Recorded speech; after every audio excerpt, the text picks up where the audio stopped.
Welcome to Miss Win Checking In, the space where creativity meets healing. Here, we explore the path of mindful expression through the lens of writing, wellness, and soulful storytelling. Take a moment to pause and ask yourself, how are you feeling right now? If you're watching this on YouTube, drop an emoji in the comments to represent how you're feeling. And then let's check in at the end. Let's take a deep breath, tune in, and prepare to create from within. Hey, it's Miss Win checking in, and we are back with another meaningful conversation. Tonight, we are talking about emotional healing and spirituality. But of course, like with every episode, I'm coming with a different twist. Tonight, I have the wonderful somatic womb health practitioner, Shanti. And so, without further ado, Miss Shanti. Hi, everyone. It's such a pleasure to be here. Thank you so much for having me. So, just to go into a little bit about the work that I do, I work predominantly with females who are encountering various different issues. So, I've actually worked with women, regardless of their stage, whether they're in the maiden, the mother, or the wise. Some do come initially with physical ailments, heavy flow of either cycle or not getting their cycle frequently, endometriosis, fibroids, etc. Or others who are coming to me directly with emotional trauma related issues.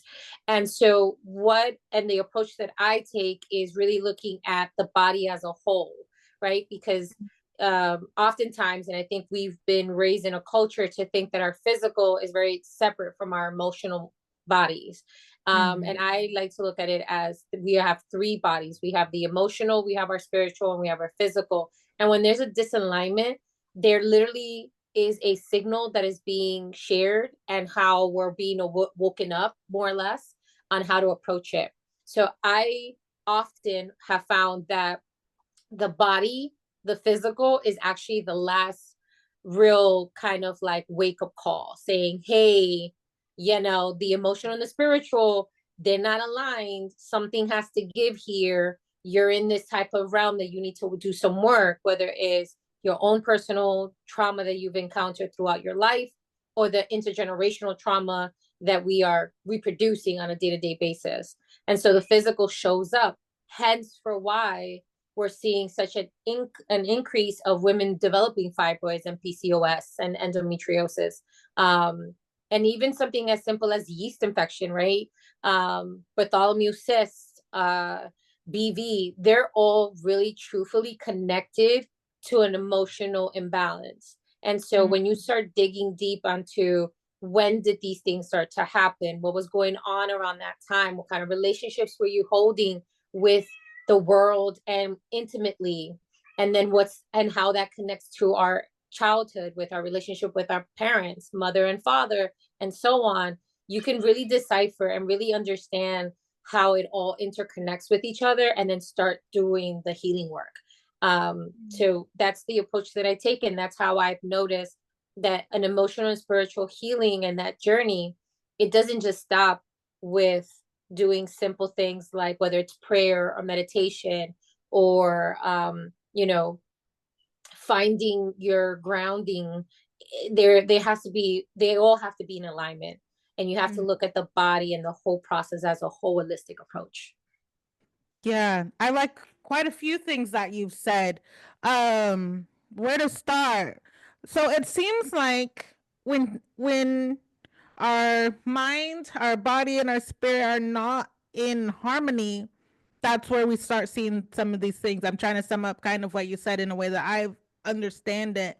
So we're saying, things like fibroids. We're talking about women's health, in particular, fibroids, PCOS, endometriosis, really that that womb health, because you did share with me earlier that the name of your company, right, is Womb Shanti, right? And so those are things that you work with different women with. And so if it's not just because you're the first person that said, well, it's not just meditation, it's not just these things, because I've had a couple of other people on here that said, yeah, meditate, Yeah, journal, yeah, grounding, all of those things are important.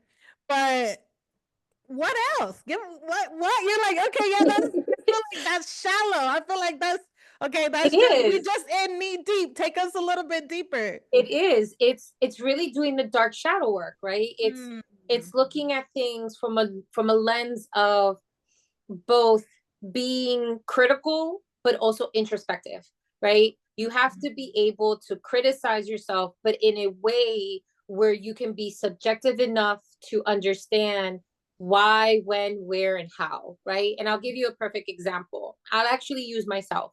My story unfolded really interesting. I could tell you that prior to me getting into this work, I was very much of that woman that lived in her masculine. I, went to work, did my thing. Even my relationship was kind of very masculine. Whether it was with my female friends, or even with my partner, it was always a power struggle. Until I did encounter, I guess what you can say, my counterpart, right? And here I am in a relationship with a person who's challenging my masculinity just as much as I'm challenging his. And the relationship turns really toxic in the way that we not only spoke to each other, but how we treated each other. And I would go so far as to say, including infidelity, right? And in that process, I went from being a very vocal person to now being a complete silent person. So how does this all play a part? Well, I wasn't, I, there was a part of me that was cognizant of what was going on and how I was avoiding approaching situations, having the conversations with him, standing up for myself. I just really kind of went into my shell. It all came into like this volcanic explosion when my body literally said, enough is enough. How did my body do so? I broke out with a rash on my back that I literally was shedding skin. I would go to the bathroom and leave my skin on the toilet seat. It was just, and if you saw what my back looked like, it looked as if someone took a lighter and lit me up, and it looked like a scar. That's how like red and like discolored, and like it just looked really bad. Now the front of my body, that's on the back, the front of my body broke out in hives, going from my chest, passing my breasts, down to the upper quadrants of my abdomen, and down my arms. Now, here I am going through all this, and I'm just like, I just don't understand what's going on. I went to Western medicine, got a biopsy done, did an allergen testing and all that, and everything came up as unable to be determined, pretty much. And it wasn't until at that moment I kind of sat with myself and said, "Help me." I didn't know who I was praying to. It wasn't like I sat there and said, "Dear God," or "Dear Divine." At that point, I was just like, somebody, anybody, help me, guide me. At that moment in time is when I was also connecting myself with my African indigenous um, just lineage. So I had crossed paths with an African elder and began to walk my path in that light, particularly in the Isheshe Yoruba culture. And then simultaneously in me calling my ancestors, unbeknownst to myself, right? Being a woman of Afro Indigenous, I called in my Indigenous elder. And simultaneously, I have these two new elders who then began to guide me on a spiritual path, but then also on a physical path of healing. And slowly but surely, because I took myself off of steroids that the Western medicine doctors had given me, orally and also topical. I stopped doing all of that. I started working on my diet, just really analyzing the day to day things that I was taking. I, yes, did begin to meditate and go through that process and journaling, but connecting myself to my indigenous culture and the indigenous beliefs and understanding that harmony of there needs to be a balance between the world within with the world externally. Really, things started to change. My demeanor changed without me having to speak. It was like I was speaking without having to use words. my skin began to start to heal slowly. It wasn't immediate, but I started to see a drastic change because I wasn't scratching myself constantly. Um, one of the one of the biggest things that I always reference back to people during that time is I used to, again, I wasn't working in this field. I was working in HR in the, food and beverage industry.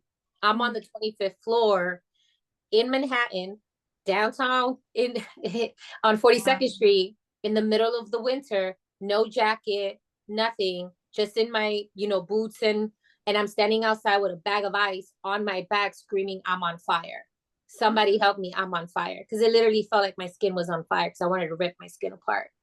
So fast forwarding, going through these journeys with these two elders, understanding my lineage, understanding my spirituality, my connection, reconnecting with my ancestors in that process, and then deep diving into, okay, now let me start looking at my physical. What am I eating? What am I putting into, not just from eating, but am I keeping a routine in, just self-care? I started really looking at my cycle. I started to realize, oh my God, my blood is looking different. At one point, it was really heavy. It was really dark. It was cloudy. All of a sudden, as I started to work on my physical health and my emotional, my cycle started to change. It's now a beautiful red. It's not so heavy. I'm not cramping as much. I'm not having bloating. And so all these things starts to happen. And yes, while the relationship is still in its, blowing up volcano before my eyes, the interesting part is that my reaction, and I say my reaction in the sense that if it would have been several years prior, would have been chaotic, I would have contributed to the toxicity. And instead, my reaction was very calm and collected. And I just said, well, I guess this is done. And that was it. And again, that process continued to change my outlook, my approach on how I treat myself. And it did propel me into the work that I do now. And yes, I work with women, not just similarly to myself, but pregnant women, women who are going through pre and postmenopausal. Because at the end of the day, the lessons that I learned using myself as like my first, I don't want to say guinea pig, but as my first client, I really understood the connection between all three bodies and the necessity of it having to be aligned. And so that's why, yes, meditation is great, but if you're not developing that relationship with yourself, that self-love, and then that self-love isn't just, getting your hair done and getting your nails done, but like deep diving and really realizing, oh my God, I'm just as toxic as the person I'm with. Like I'm contributing to the situation. That takes a lot because you have to take ownership, right? For whatever it is, whether, and again, I'm not saying that it's your fault that that person is cheating or whatever, but if you're in the relationship and you stayed knowing, you have to take some ownership for that, right? So there's some accountability because likes like, and so you draw in that energy for whatever reason. So I genuinely can say I never walked away with anger or hatred towards my former partner. If anything, I actually say thank you, because if it hadn't been for him, I wouldn't have woken up and I wouldn't have realized my own issues, my own baggage that I brought in that I probably had never really looked into and just kept blaming the outside world. Yeah. Yeah.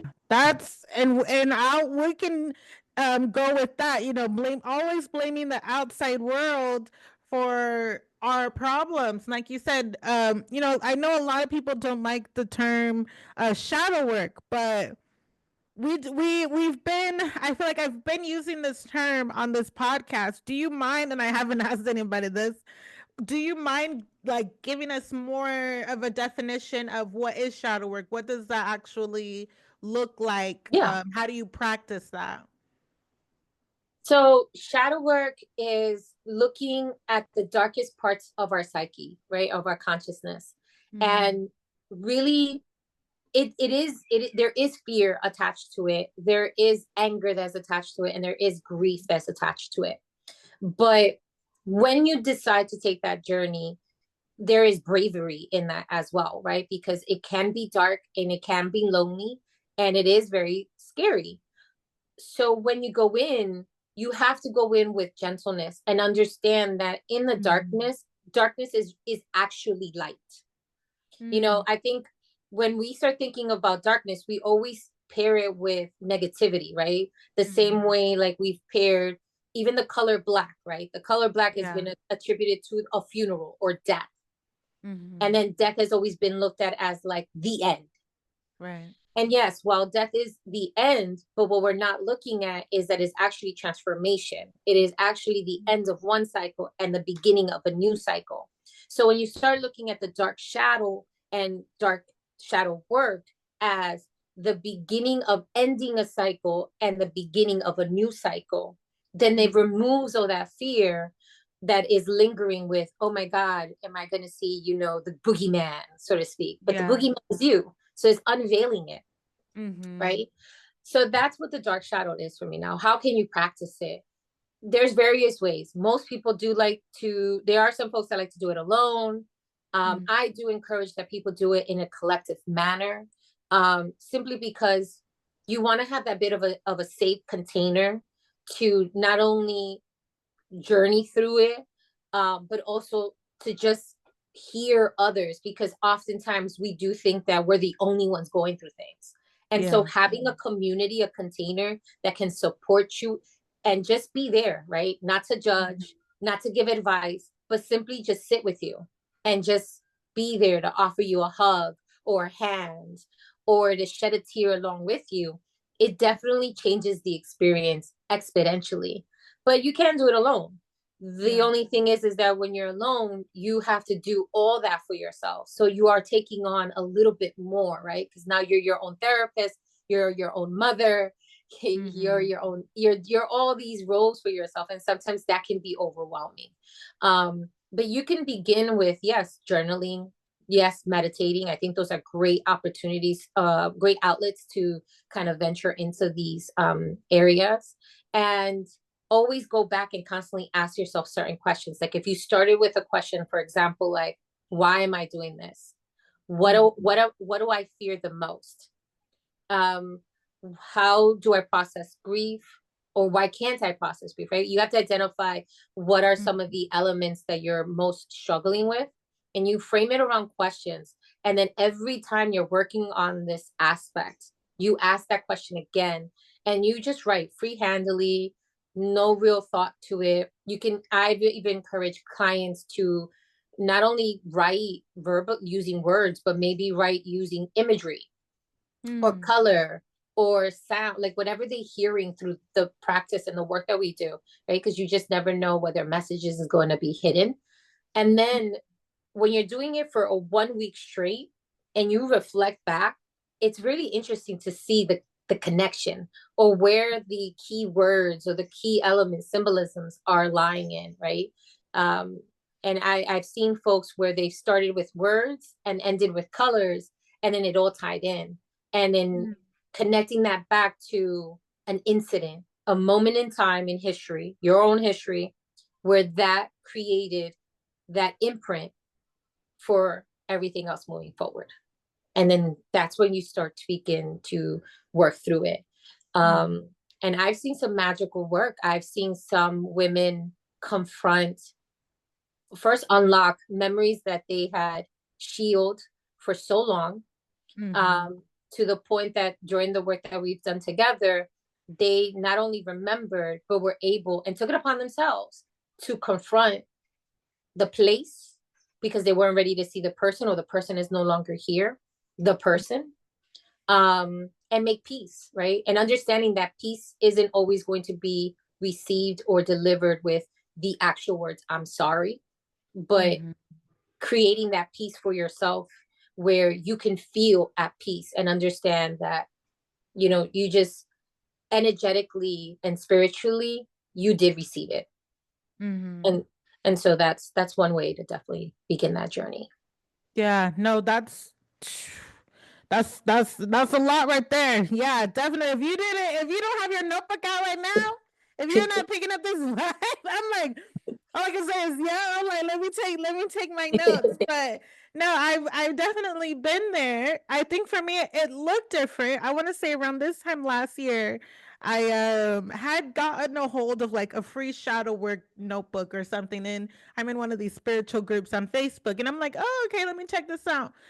Something told me reach out to the people who are over the shadow workbook and ask for permission to like redistribute their stuff. And they said, yeah, sure. Here's a code. You can offer 15% off or whatever. And so I was like, okay. And I thought that I would go through this workbook on YouTube and do my shadow work live on YouTube. I was like, oh my God, it was not the right thing to do, but I was like, I'm going to do it just because I was so new to it.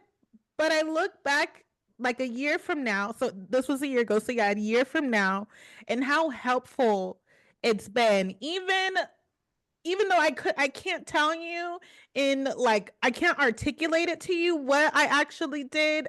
I can't give you my process, but I can tell you that I'm totally in a different place. And I want to say a lot of it is just that shadow work. A lot of it is just kind of getting to know myself is how I would describe it. Just getting to know myself better, the parts that I like and the parts that I didn't like, and really, you know, a lot of it just came to self-compassion. It was nothing for me to be compassionate to others, but for some reason it was hard for me to be compassionate to myself. And I had to say, well, why is that? Why, and it just came from, and I'm not knocking it, because I think that a lot of us were raised this way, just growing up in a Black Baptist church where we were taught first it's Jesus, then it's others, and then it's yourself.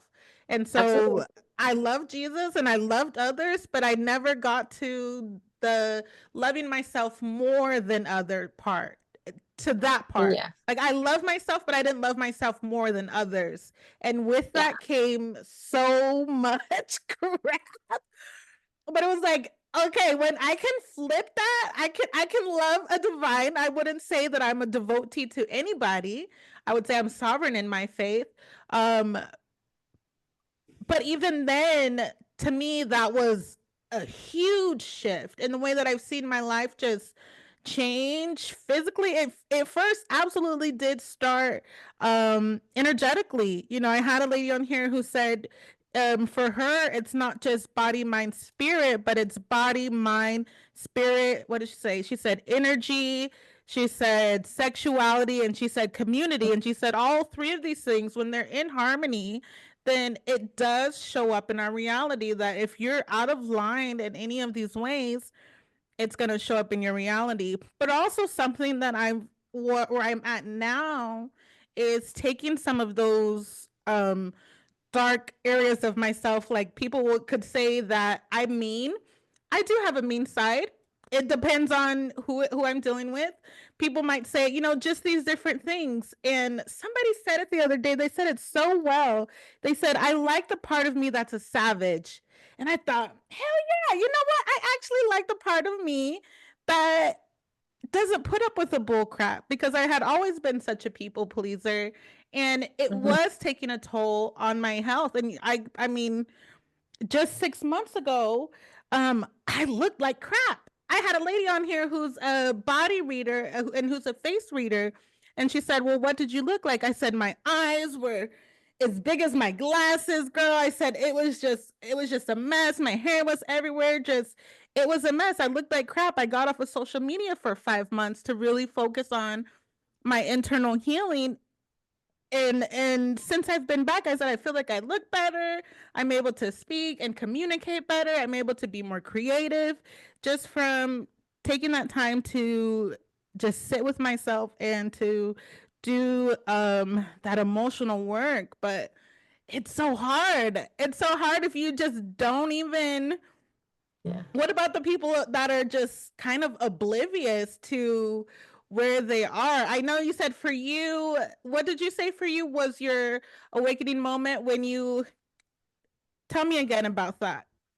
So for me, the awakening moment was when my body just like pretty much Yeah. shut down, Okay. Yeah. right?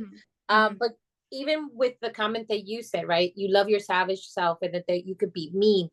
So I want you to reframe that. It's not that you can be mean, right? Because you're Mm, not mean.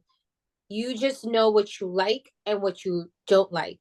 You know your yeah. boundaries. You're a Mm, boundary setter. It's not being mean. Because see, one of the things that happens when you start working on the dark shadow is that you develop boundaries. You develop this yeah. energy where it's like, okay, not only am I loving myself more profoundly and creating a better relationship with the divine, however you want to define divine, right? Mm-hmm. Um, but and even that starts to shift, right? Because there's a new love and foundation that is created there. Mm-hmm. But oftentimes in the shadow work, what happens is that you now start to see the lens of with you start looking at folks through a lens that is totally different. And so oftentimes, yes, you are going to encounter someone that's saying, oh, you're mean. No, I'm sorry, that's a reflection of yourself. You're now Mm, projecting to me, and it's mm, because you haven't dealt with something, and so you're unable to accept the nature in which I am establishing my boundaries. And mm. so I encourage you to say embrace your savageness, but when people tell you I'm mean, you could easily respond back and say, no, I'm not mean, I'm just letting you know my boundaries and where to what extent you can and cannot cross. Yeah. Because people are not comfortable with that, especially if they've ever known you Yeah. as a people pleaser, right? Mm-hmm. But I get it. I think within our culture, right, within the Black and Brown community, we have always been raised to worship the higher being, regardless if you're Christian, whatever Christianity you Mm-hmm. are, whether you're a Baptist, Seventh Day Adventist, Catholic, it doesn't matter. I think the framework has always been the same, right? Yeah. Divinity is always above and above anyone else. Then Mm-hmm. there's others, particularly first family, right, Mm-hmm. who love to take advantage, and then there's the Yeah. community, right? So even within loving others, that's broken up into two sectors. And then it's yourself, but then it's like, Mhm. even if you start loving yourself, what immediately comes right into it is guilt, because Yeah. you're being Guilt and selfish, shame. Yeah. right? How dare you put Mm-hmm. yourself, right? So here is this inability to create boundaries to establish that, like, okay, wait a minute, hold on. But then there is adjacent to shame and guilt. And so I'm glad and happy to hear that the practice you did that worked for you, and even now that you, and the beautiful thing is that you have it recorded, right? Because you did it on YouTube, so you can Mm-hmm. always reflect back to it. And when and that's so beautiful, because that can always be your wake up call, where occasionally we're Mm-hmm. humans, we're Yeah. always, for every step we take forward, we're bound to take one or two steps back. It is Mm-hmm. what it is. That's the process of what being a human is. But the fact that you're able to reflect back, which is why I tell folks, please keep a journal or keep some form of documentation, so that you Mm-hmm. can be able to look back and remind yourself of where you were this time last year or 2 years ago, however long ago you started, so that you can see the progress, but then also remind yourself of, like, oh my God, wait, hold on, I'm repeating a cycle that Yeah. I've worked to breaking, right? Because at the end of the day, emotions are like an onion. You peel back the layers Mm-hmm. of shame and or guilt, and there's going to be another layer to it, and it's going to continue to have more layers, and it's just a matter of continuously peeling it off. So the journey of shadow work never really ends. It Yeah. only gets deeper as you get older and as you kind of graduate, so to speak, right? And by Mhm. graduation, meaning where your alignment allows you to. So right now, it allowed you to do one level. And then as you sit in that and you do the work in that area, then the next level comes, and then so on and so on. And I think that's really important for people to always understand, because I do know, I hear it all the time when folks are like, oh my God, but I already worked on this. And Yeah. that doesn't mean anything. You have to continue to work Gotta on keep it. going. Yeah, yeah, yeah. Yeah. And it's that repetition that, you just keep chipping away at it, keep chipping away at it. I remember telling someone in a different episode, I said, I don't remember what it was, but I said this particular thing, it couldn't take a cord cutting ritual or ceremony or practice, something like that. I couldn't just get rid of it in my mind. I couldn't light a candle. It wasn't that. It was, I have to keep working on this. It's a lifestyle, right? Someone said, well, manifestation is a lifestyle. I said, yeah, well, all of these different things, working on your body, working, being whole, the holistic is a lifestyle. So integrating all of these things and making sure all of these things are in harmony is a lifestyle. And that's why you have to continue on absolutely with the shadow work. But I want to circle it back around kind of to the emotional healing. So shadow work brings emotional healing. Is that what we're saying? It definitely does, right? Because Mm, the first step to emotional healing, it's kind of like AA. There's first has to be um acknowledgement, then there's acceptance, and then there's resolution, right? Or yeah. the ability to work towards it. So shadow work is the gate, the almost like the gatekeeper, the entrance to understanding that emotional healing. Because you can Mm, say, you know, again, more often than none, folks are really used to pointing the finger. Oh, my mother did this, or my father did this, or that person did this. But there's a level of accountability, obviously, depending on the age, right? Because if something happened to you in your childhood, it is what it is, yeah. right? But as an adult, and as you know, from a certain age, there are certain decisions that we made, and so we have to acknowledge that. And we have to, in order to do that, we do have to go backwards, right, in order to move forward. And you know, and that goes back to like the African word sankofa, you to look back, right, to Mm, go to the past in order to move forward. And so that's what shadow work does, is very much opening that gate. Once you've done that and you start to work, then yes, you can start integrating, you know, other elements like cord cutting, or like you know, I've done, there's been ceremonies where you could write something, you know, on the new moon ceremonies or full moon ceremonies, where you either are mm, manifesting or you're writing something to release. All mhm, those elements are great. There is nothing wrong with them, and I definitely incorporate them in many ways. But mhm. you have to know what you're releasing. You right? You have Yeah. to, and the more detailed or the more precise you get in that is really how you're going to release it, right? Because you could say, I want to release fear, but fear of what? Mhm, Right? Guilt of mhm, what? Shame of what? You got to get down to that nitty gritty, and then create a routine that's going to help you continue to move forward and look at things from a perspective of like, okay, am I repeating the cycle? Am I calling in this energy?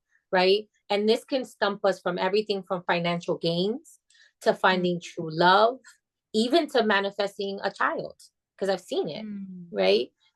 It all has that, is all interwoven into one big giant, what we call life.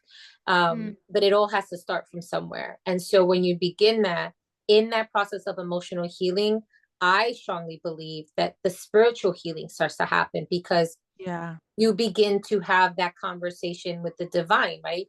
And Mm, especially, and again, this, you know, I was, interesting enough, I was raised as a Roman Catholic, even though my parents mm, are not Catholic of any, by any means, right? They are Christian, but they're not Catholic. However, I don't practice Christianity, mm, but I've studied pretty much every religion out there. I've, you know, in the hopes and a frame of trying to look at it from a lens of not only from a scholar, but really on why do we have so many spirituality practices. And the one mm, thing that I can find, and one thing I can say, is that it didn't matter what it was, whether it was yoga, Buddhism, Muslim, Christianity, there's always a framework around a divine, a higher being that we should respect and be in alignment with, right? mm, And but at the same time, that divinity contributed to our being, created us in some shape, way, or form of likeness. So mhm, not to say that we are gods, but we have a sense of that divinity. So it only makes sense that when you start to heal yourself and you start to build a relationship with yourself, you're actually repairing the relationship you have with that divinity, regardless of mhm, your spiritual practice. You get closer, you start to understand passages better, or things, you start to see the synchronicity of things, right? And all of a mhm, sudden, pathway starts to open. You land the job that you wanted, you encounter that person, or that the thing you've been calling into this world, right?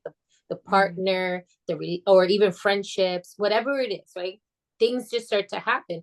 And what do yeah. we do when everything great happens? We're like, yay, thank the Thank divinity. you, God. Yeah, Yeah. exactly, right?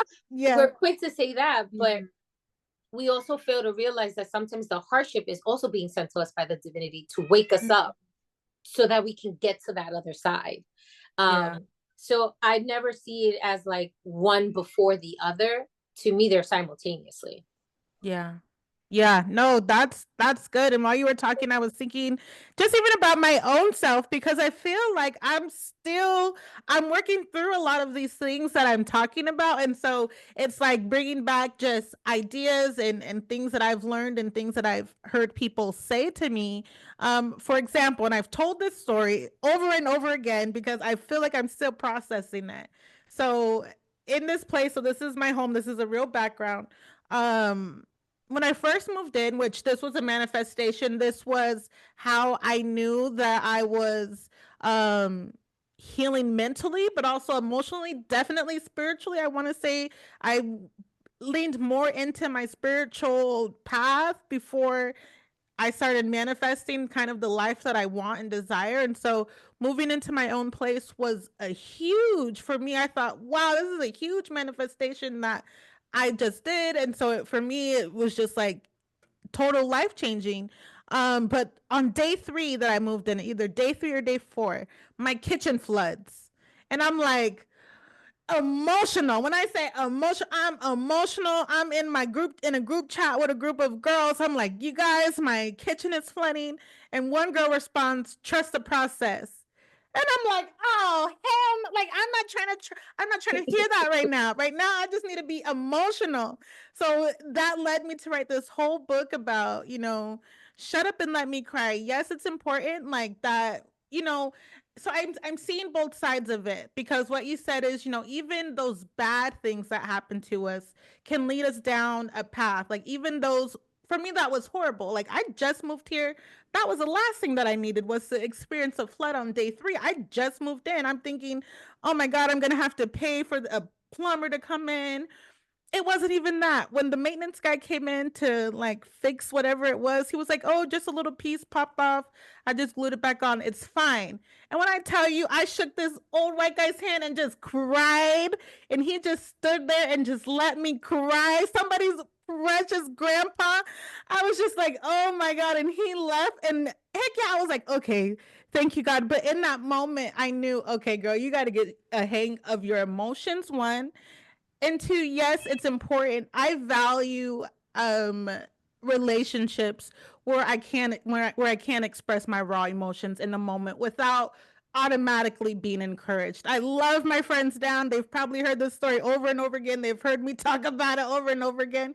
I'm so grateful to be surrounded by encouragers, but in that moment, I just wanted some space to cry and to be upset. I just wanted somebody to understand. Like, I just moved in here and my house is flooding.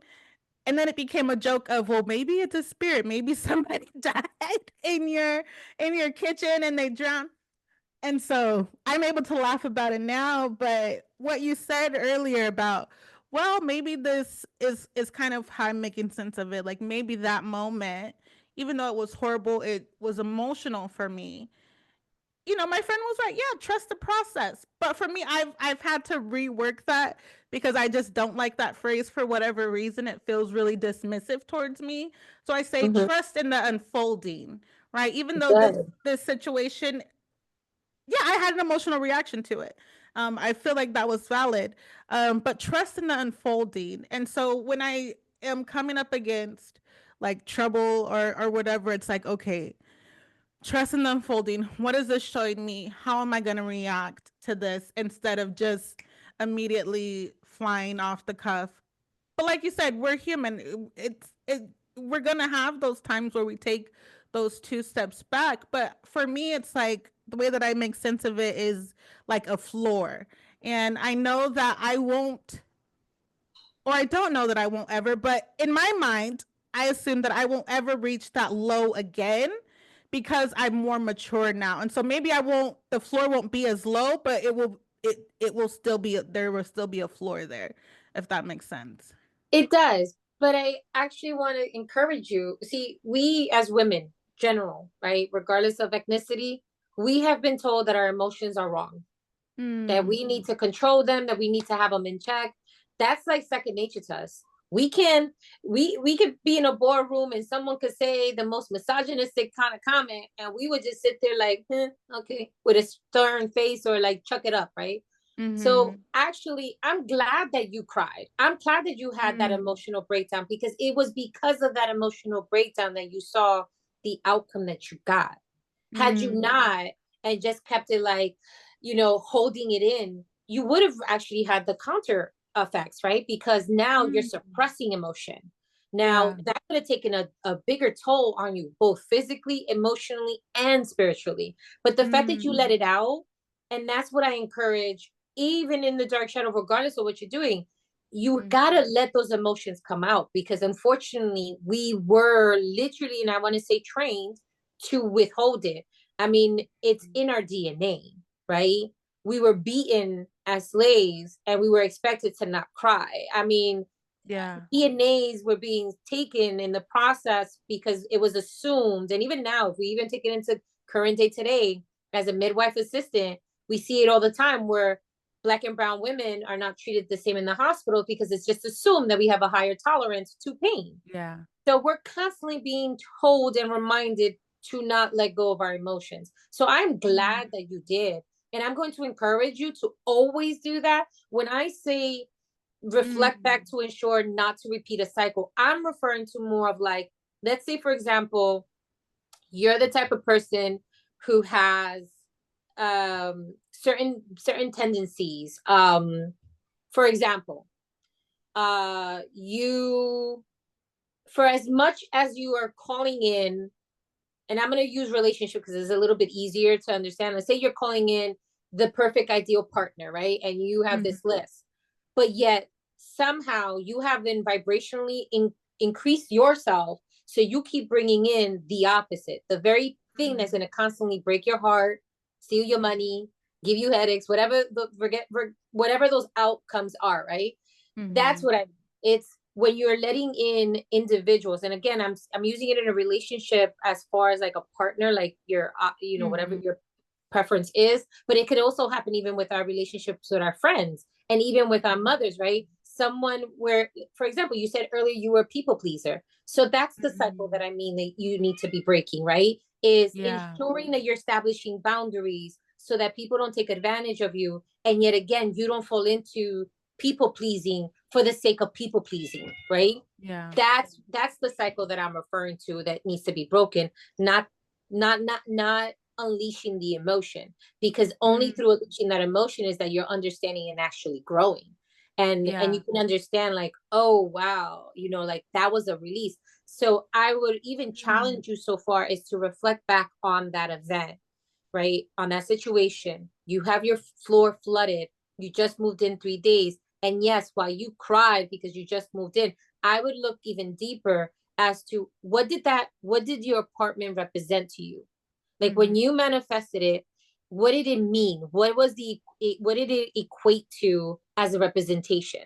Then Mhm. look at whatever that meaning, that word is as a phrase, and then Mhm. dissect that even further. And when you dissect that even further, then you can probably realize that when you were crying, you weren't crying because you just had a flood. There was a deeper Right. emotional connection as to why you were crying, because that Mm. it goes far beyond that, right? Maybe it's leading to the fact that you've had to work so hard to accomplish it. But then, okay, fine, you Mhm. worked so hard.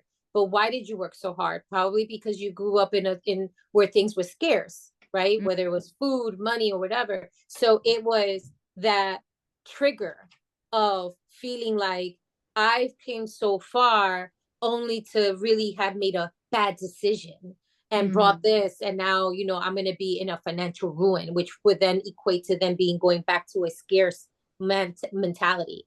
Mhm. So you see how it Yeah. all, like, it's a larger picture. So yes, I can understand why you were bothered by the comment, trust the process, Mhm. because it can be dismissive even if it wasn't intended to.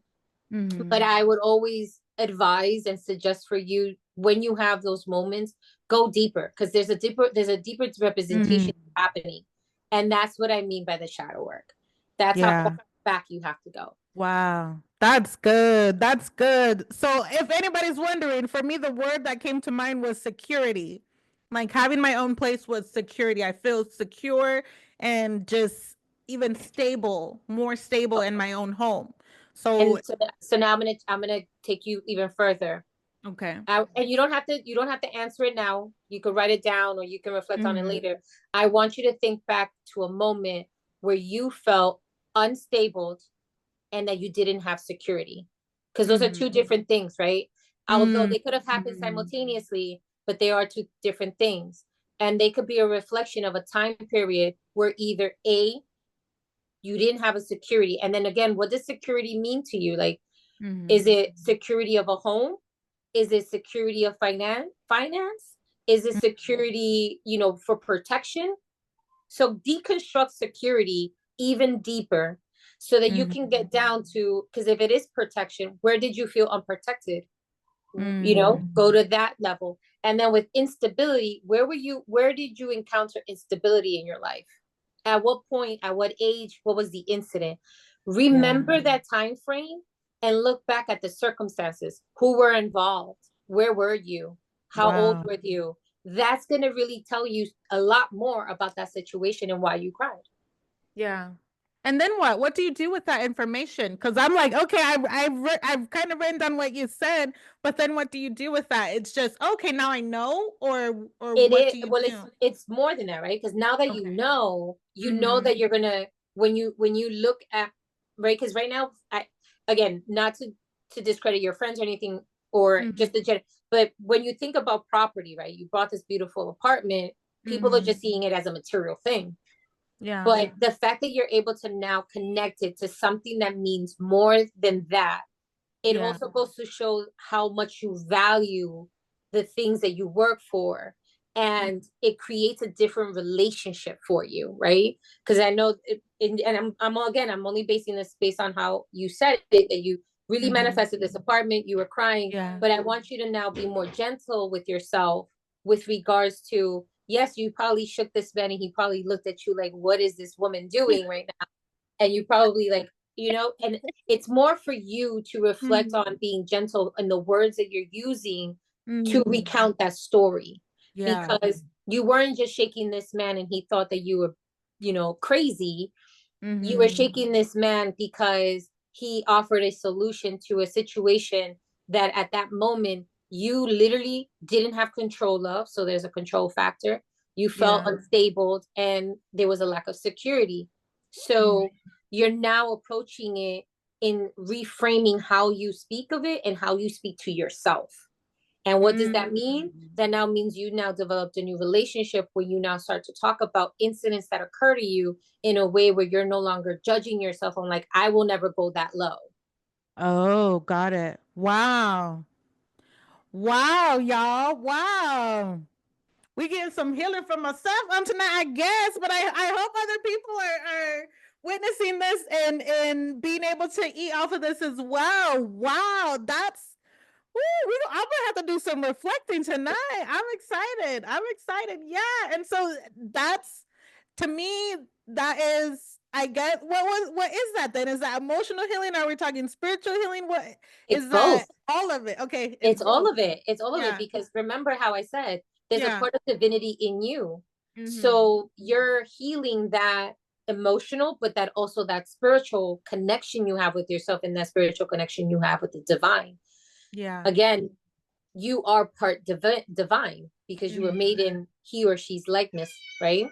Mm-hmm. And it all comes into that fold of really understanding. And then and watch, now that you deconstruct this and you reconstruct and you reframe how you tell this story and how you even say it to yourself, everything else that you do moving forward, you'll never look at it as like, oh, that was the lowest that I've ever been, right? Because Mm-hmm. that's not a low.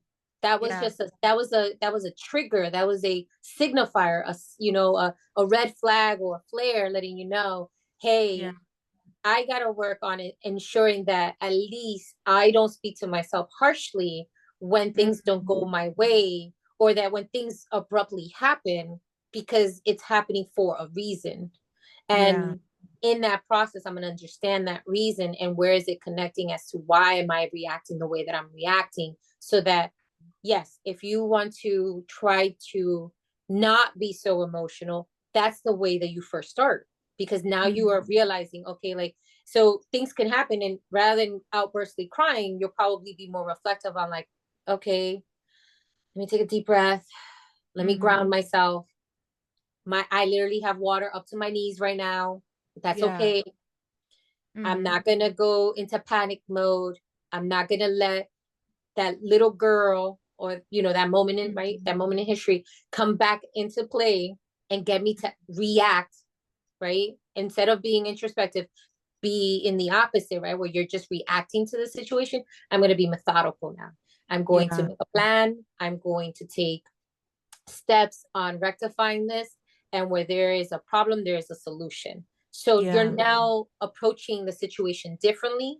You're now also speaking to yourself differently. Your relationship is getting deeper, and you're going to continue to do that with everything moving forward. And again, that's where I mean, where sometimes we're going to be on point with it, and occasionally we're not, and that's okay. Yeah. But when you're not okay, when you don't do those steps, reflect back as to why didn't I do that step?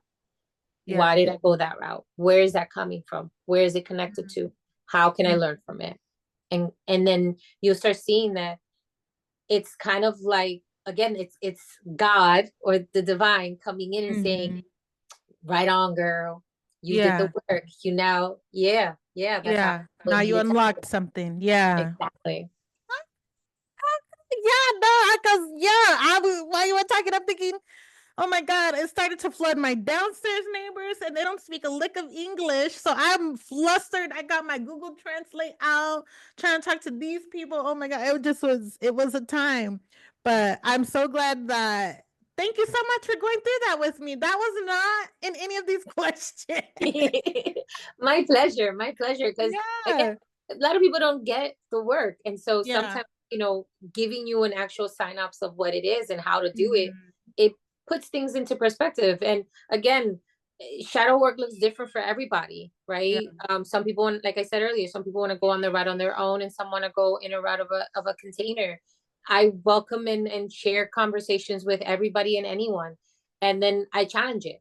And I'm not challenging it to be mean or be disrespectful to it. It's just, let me offer you a different perspective that maybe you didn't consider because it wasn't framed in that light. So how can we go even further? Because like I said, an emotion is like an onion. When you peeled one layer, what do you have? You have more layers. So in order to continue to grow and to get to that level, you got to keep peeling. So you got to get ready for the next level and then the next level. Yeah. And I hope y'all caught that. That was that in real time. So I don't know if you can still be skeptical. Like I know we've been talking for a while, but I just want to kind of address, the skeptics that are just like, is my physical ailment because of something spiritual and emotional? How would you address that? Even though I feel like we just kind of did that with even with my own self. I feel like, ooh, that was kind of vulnerable, but I'm so glad because you know what? And I don't even, okay, I'm just going to say it like this. I don't even know if that's selfish, but at least I feel like I walked away with something that can be useful for my life. But what about the person who's skeptical about everything that we just said and even did a moment ago? Well, here's a perfect example. And again, I'm going to go to myself. I said earlier, I broke out in a rash that Western medicine was unable to purposely identify. Now, interesting enough, and what most people don't realize is that rashes, acne, any skin related like inflammation is directly connected to the liver. The liver is directly connected to the anger emotion. Wow. Whether you are either living too much in anger or not expressing it enough. And what did I say when I first told you my story without having shared that physical connection? Was that I stopped speaking my truth. I was refusing to acknowledge or verbalize how I was actually feeling in the relationship. I just went into my shell and kind of closed off and turned the other cheek. And here we are. Now I am in full flare. When I tell you full on flesh, like it was bad. It was bad. And even to the point that where I had the biopsy done, I have a tattoo over it as a constant reminder of, this is where the journey kind of started. And it has only been since then. And I can tell you that right now, the area where it started on my back, which was like right above the temple where the spinal starts. initially it started off like kind of like an oval, like almost like a moon shape, and then it just spread downwards. My Wow. back is completely normal now. I use no topical ingredients for it at all. Mm, And not only was it not just discolored, but even textured wise, like if you felt my skin, it did feel like little ripples, like little balls. That is no longer there. And it's not, and again, it's because I do the work, and I do the work yeah. daily. Like this isn't something that I do just once in a while or whenever it's convenient for me. It's the minute I start seeing something going on with me physically, I literally sit, and I say this, I physically sit my ass down and I Mm-hmm. start looking at, what am I not doing? What am I not conveying? Who do I need to approach? Mm, What am I not acknowledging about myself that I need to do? Where is there a disconnect? And then yeah. that's where it starts to propel.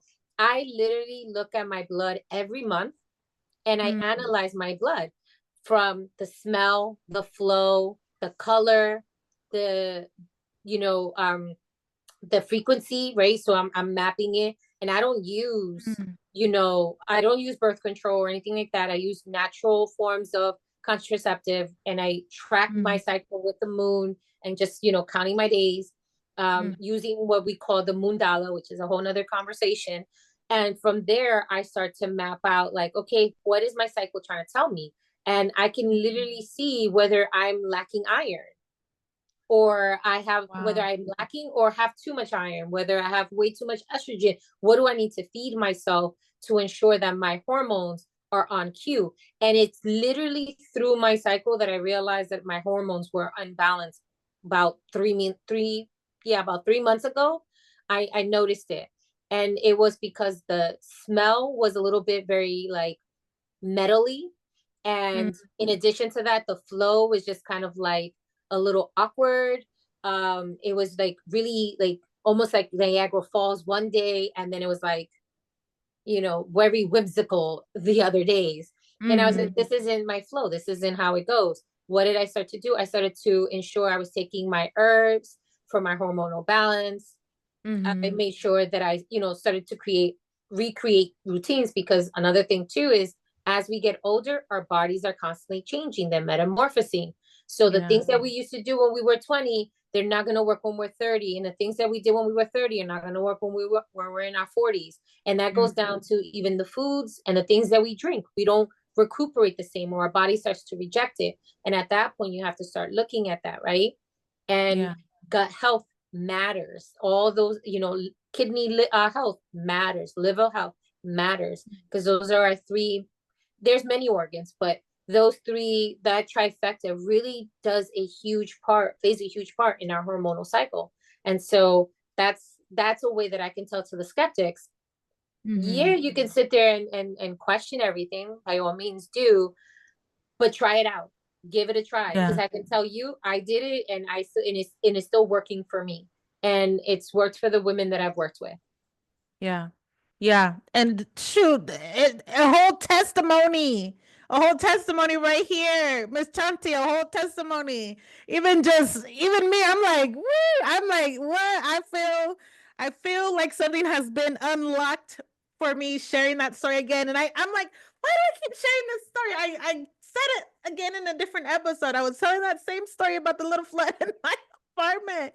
And I'm like, I'm still processing through it. I'm still processing, and that's the truth. And so I feel like tonight I'm gonna reflect on it some more and do like you said, reframe this and be kinder to myself. That's an area right there, to be compassionate with myself, to give myself that space to have those emotions, to validate myself. And that's something that I'm definitely an advocate for, is to encourage yourself, speak over yourself, speak life over yourself. And so I'm right there with you all, taking notes, listening, soaking up all of the knowledge. And we're at a crossroad. Either you can accept it and take the advice, try it out, or you can dismiss it and keep on going. But I think that that's the beauty of being human, is we do have that choice. and what to do with the information. Wow, well, this was such a meaningful conversation, so impactful, so full of knowledge, and just so many tips that you have given to us tonight. Is there anything else that you would like to share before we close? If anyone wants to reach out, I'm more than happy to talk to anyone. I strongly believe that whether I work with you for an hour, for a day, for a week, for a month, or for a year, we cross paths for a reason. And I am not one to gatekeep. I like to share because my knowledge is your knowledge and we can exchange. So they're more than welcome to come and find. I'm on Instagram. It's underscore womb shanti underscore. I do have a website. It's wombshanti.com. Um, Other than that, I mean, I offer two amazing, beautiful programs in the winter. For winter solstice is actually when I do the dark shadow program, which is a 12-week program. And again, it's inclusive of looking at the body, the mind, the spirituality through an intensive meditation program that I personally have gone through and go through with my clients. So I actually do the practice with them every single day for 12 weeks. And so it kicks off in December, the day of winter solstice. But if you're looking to connect with me before that, in June, I lead with two wonderful, amazing women a retreat in Guatemala. And it's called the Triple Moon Goddess Retreat. It's a beautiful retreat looking at the three goddesses, and it kind of does touch on the shadow work, connecting with that maiden so that we can evolve into the mother, and from the mother evolved and finally embrace our wiseness, which is a womanhood of beauty that we all have within ourselves, regardless of our age. So yes, feel free to reach out. Beautiful. That's it for today's check in. If this episode resonated with you, share it with a friend, hit that subscribe or follow button, and let's keep growing together. Hey, and if you're tuning in on YouTube, drop your after emoji in the comments and tell me what shifted for you. I'll see you next time on Miss Win Checking In, where creativity is a pathway to wellness.